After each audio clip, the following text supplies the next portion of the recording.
Chapter 24. By the time we reached Yuki's father's house near the beach, it was dusk. The house was big and old, the property thick with trees. The area exuded the old charm of a shonen resort villa. In the grace of the spring evening, all was still. Cherry trees were beginning to fill out with birds, a prelude to the magnolias, a masterful orchestration of colors and scents whose chains day to day reflected the sweep of the seasons. To think there were still places like this. The Makimura villa was circumscribed by a high wooden fence, the gate surmounted by a small traditional gabled roof. Only the nameplate was new. We rang the doorbell, and soon a tall youth in his mid-twenties came to let us in. With short cropped hair and a pleasant smile, he was clean-cut and amiable, not unlike Gotenda, but without the refinement. Apparently, Yuki had met him several times before. Leading us around to the back of the house, he introduced himself as Makimura's assistant. I act as his chauffeur, deliver his manuscripts, research, caddy, accompany him overseas, whatever, he explained eagerly. I am what in times past was known as a gentleman's valet. Ah, I said. I felt sure Yuki was about to come out with something rude, but to my surprise, she said nothing. Apparently, she could be discreet if she wanted to. Makimura was practicing his golf swing in the backyard.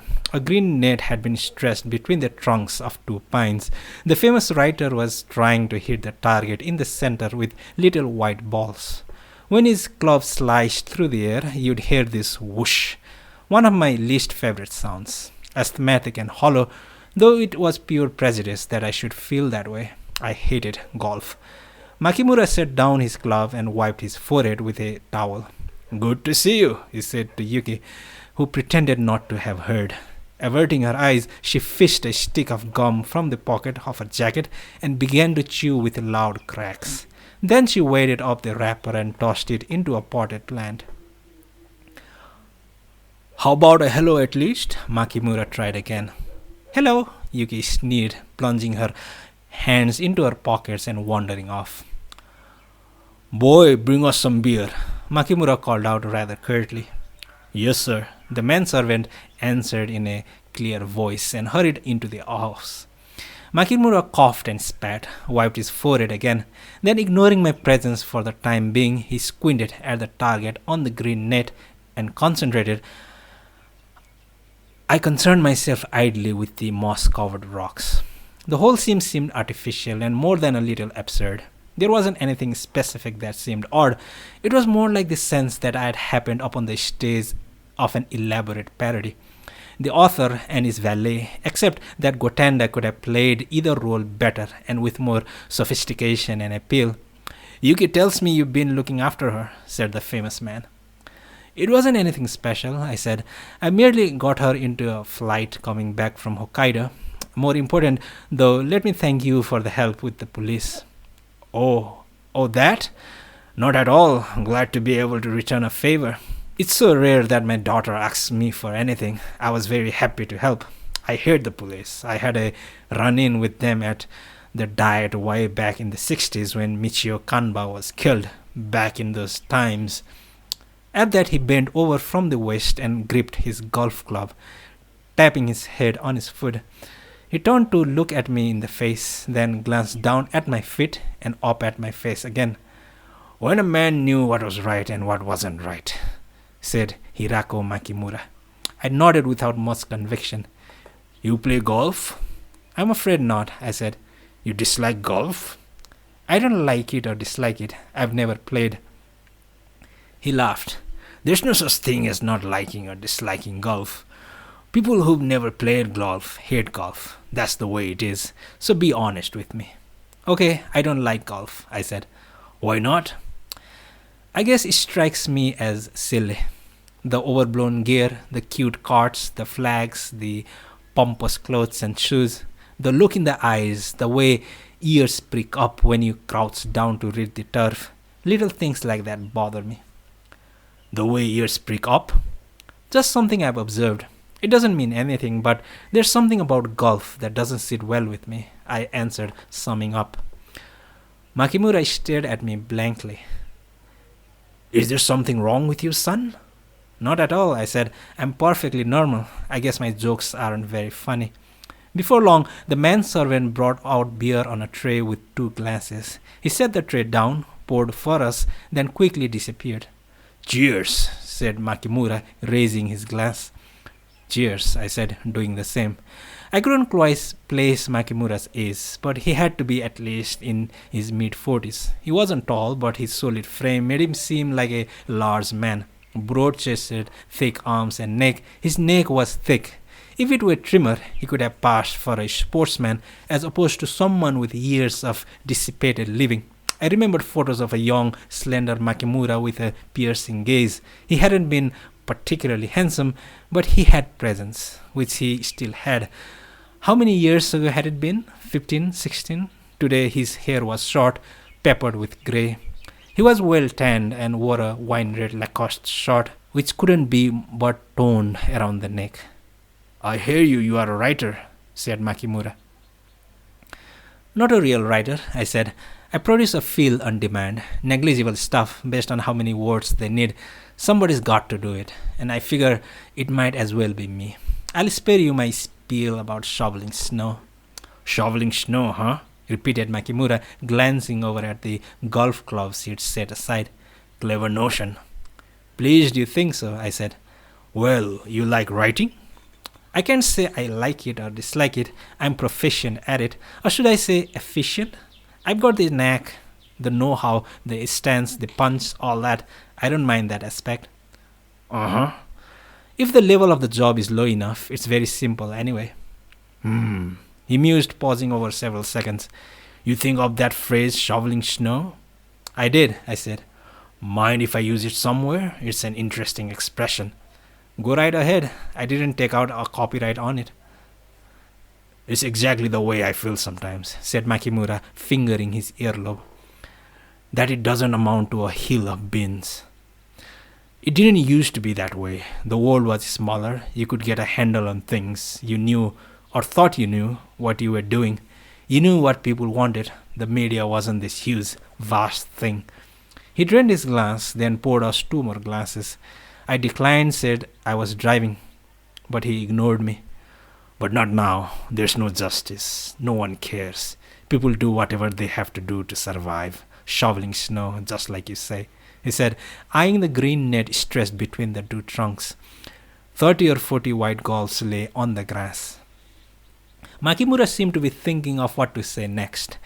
That took time. Not that it concerned him. He was used to keeping people waiting on his every word. I decided to do the same. He kept pulling at his earlobe.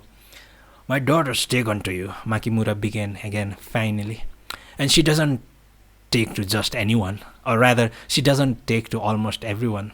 She hardly says a word to me. She says she doesn't say much to her mother either. But at least she respects her. She's got no respect for me. None whatsoever. She thinks I'm a fool. She hasn't got any friends. She doesn't go to school. She just stays in a room alone, listening to that noise she calls music. She's got problems with people. But for some reason, she takes to you. I don't know why. Me either. Maybe you're a kindred spirit? Maybe. Tell me, what do you think of Yuki? This was starting to feel like a job interview. Yuki's 13, a terrible age, I answered straightforwardly. And from what I can see, her home environment's a disaster. No one looks after her. No one takes responsibility for her. No one talks to her. She's lonely and she's hurt. She's got two famous parents. She's too beautiful for her own good.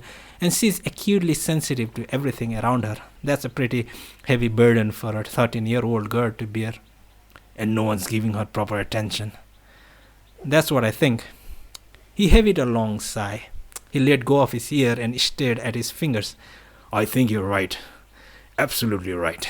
But I can't do a thing about it. When her mother and I divorced, I signed papers that said I would lay off Yuki.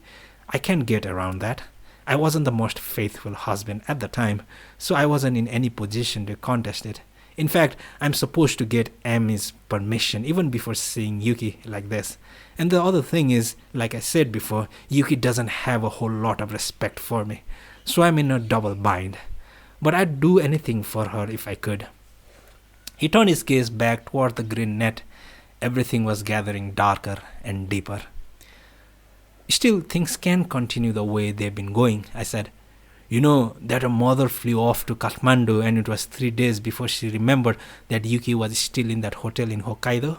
3 days. And after I brought Yuki back to Tokyo, she stayed in that apartment and didn't go anywhere for days. As far as I know, all she did was listen to rock and eat junk food. I had to sound wholesome and middle class, but this isn't healthy. I'm not arguing. What you say is 100% correct, said Makimura. No, make that 200%. That's why I wanted to talk to you. Why I had you come all the way down here. I had an ominous feeling. The horses were dead. The Indians had stopped beating their drums. It was too quiet. I scratched my temple. I was wondering, he began cautiously, if you wouldn't like to look after Yuki.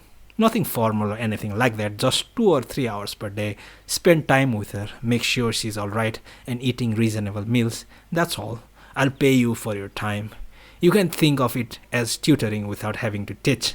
I don't know how much you make, but I can guarantee you something close to that. The rest of the time you can do as you like. That's not such a bad deal, is it? I've already talked to her mother about it. She's in Hawaii now and she agreed that it was a good idea. Even if it doesn't look that way, she has Yuki's best interest at heart, really. She's just different. She's brilliant, but sometimes her head's off in the stratosphere. She forgets about people and things around her. She even has trouble with arithmetic. Right, I said, smiling without much conviction. But what Yuki needs more than anything else is a parent's love. Completely unconditional love. I'm not her parent and I cannot give her that. She also needs friends her own age, which leads me to another thing. I'm a man and I'm too old. A 13-year-old girl is already a woman in some ways. Yuki is very pretty and emotionally unstable. Are you going to put a girl like that in the care of some guy out of nowhere? What do you know about me? I was just hauled in by the cops in connection with a homicide. What if I was a murderer? Are you the killer? Of course not. Well, then what's the problem? I trust you. If you say you're not the killer, then you're not the killer. But why trust me?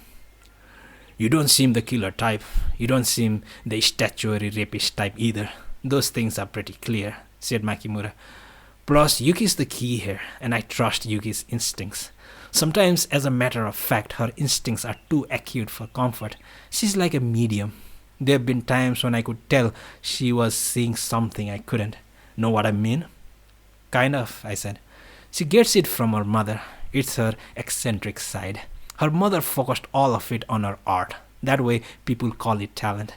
But Yuki hasn't got any place to direct that side of her. Not yet anyway. It's just overflowing, with no place to go. Like water spilling out of a bucket. I'm not like either of them. I'm not eccentric, which is why neither of them give me the time of day. When we were living together, it got so I didn't want to see another woman's face. I don't know if you can imagine what it was like living with Amy and Yuki, rain and snow. Amy's private joke, frigging weather report. They wore me out completely. Of course, I love them both. I still talk to Amy now and then, but I don't ever want to live with her again. That was hell. I may have had talent once, but living like that sapped me dry. That's the truth. But even so, I haven't had done badly. I must say, shoveling snow, huh? I like that. But we're getting off track. What were we talking about? About whether you should trust me. Oh, that's right. I trust Yuki's intuition. Yuki trusts you. Therefore, I trust you. And you can trust me. I'm not such a bad person. I may write cap, but I can be trusted, he said, spitting again. Well, how about it? Will you look after Yuki? What you've said about the role of the parent isn't lost on me. I agree entirely, but the kid is, well, exceptional. And as you can see, she'll barely talk to me. You're the only one I can depend on. I peered down into the foam of the beer in my glass. What was I supposed to do? Strange family, 3 misfits and boy Friday, space family Robinson. I don't mind seeing Yuki that often, I said. But I won't do it every day. I have my own life to look after, and I don't like seeing people out of obligation. I'll see her when I feel like it. I don't need your money. I don't want your money. I'm not a hard up, and the money I spend with Yuki won't be any different than the money I spend with friends. I like Yuki a lot and I enjoy seeing her, but I don't want the responsibility. Do you read me? Because whatever happens to Yuki, the responsibility ultimately comes back to you. Makimura nodded several times. The rolls of flesh beneath his ears quivered. Golf wasn't going to trim away all that fat. That called for a whole change of life. But that was beyond him. If he'd been capable, he'd have changed long ago. I understand what you're saying, son, and it makes a lot of sense, he said. I'm not trying to push any responsibility onto you. No need to assume responsibility at all. I just don't have any other options, so I bow to your judgment. This isn't about responsibility, and the money we can think about when the time comes. I'm a man who always pays his debts. Remember that. I leave it to you. You do as you like. If you need money, you get in touch with me or Amy. Neither of us is short in that department, so don't be a stranger. I didn't say a word. I'd say you're one stubborn young man, Makimura added. I'm not stubborn. I just walk according to my system. Your system, he said. Then he fingered his earlobe again. Your system may be beside the point these days. It went out with handmade vacuum tube amplifiers. Instead of wasting all your time trying to build your own, you ought to buy a brand new transistor job. It's cheaper and it sounds better. And if it breaks down, they come fix it in no time. When it gets old, you can trade it in. Your system may not be so watertight anymore, son. It might have been worth something once upon a time, but not now. Nowadays, money talks. It's whatever money will buy. You can buy off the rack and piece it all together. It's simple. It's not so bad. Get stuck on your system and you'll be left behind. You can't cut tight turns, and you get in everybody's way. Advanced capitalist society. You got it, said Makimura. Then he fell silent. Nearby, a dog was baying neurotically. Someone was fumbling through a Mozart piano sonata. Makimura sat down on the back porch with his beer, thinking. Darkness was swallowing the whole scene. Things were losing their shapes and melting together. Suddenly there was Gotanda, his graceful fingers stroking Kiki's bare back. There was the snow-swept strips of Sapporo, Cuckoo from May, the goat girl, the flat-foot wrapping the plastic ruler in the palm of his hand, the shipman at the end of a dark corridor, all fusing and blending. I must be tired, I thought, but I wasn't. It was only the essence of things leaching away, then swirling into chaos. I was looking down on it as if it were some cosmic sphere. A piano played, a dog barked, someone was saying something. Someone was speaking to me. Say, son. It was Makimura. I glanced up at him. You know something about the murdered woman, don't you? He was saying. The newspapers say they still don't know who she is, and the only lead is a business card in a wallet. They were supposed to be questioning that party, but your name didn't come out. According to my lawyer, you pulled one on over them. You said you didn't know anything, but that's not to say you don't. Am I right? What makes you think that? I just do, he said, picking up a golf club and holding it straight out like a sword. The more I listened to you talk, the more it kind of grew on me. You fuss over tiny details, but you're an awful generous with big things. There's a pattern that builds up. I figure you know more than you say. Maybe you're covering up for somebody. You're an interesting character, almost like Yuki that way. You have a hard time just surviving. This time you came through okay, but the next time you may not be so lucky. Remember, the police aren't so nice. I've got no beef with your system. I actually have respect for it, but you could get hurt sticking to your guns like that. Times have changed. You got to adapt. I'm not sticking to my guns, I said. It's more like just a dance, something the body remembers. It's a habit. The music plays, the body moves. It's almost doesn't matter what else is happening. If too many things get in my head, I might end up blowing my steps. I'm clumsy, not trendy. Hirako Makimura glared at his golf club in silence. You're odd, he said. You remind me of something. Same here, Picasso's Dutch vase and 3 bearded knights. I like you, son. I trust you as a person. I'm sorry that I have to ask you to look out for Yuki, but I'll make it up to you someday. I'll always repay favors, like I said before. I heard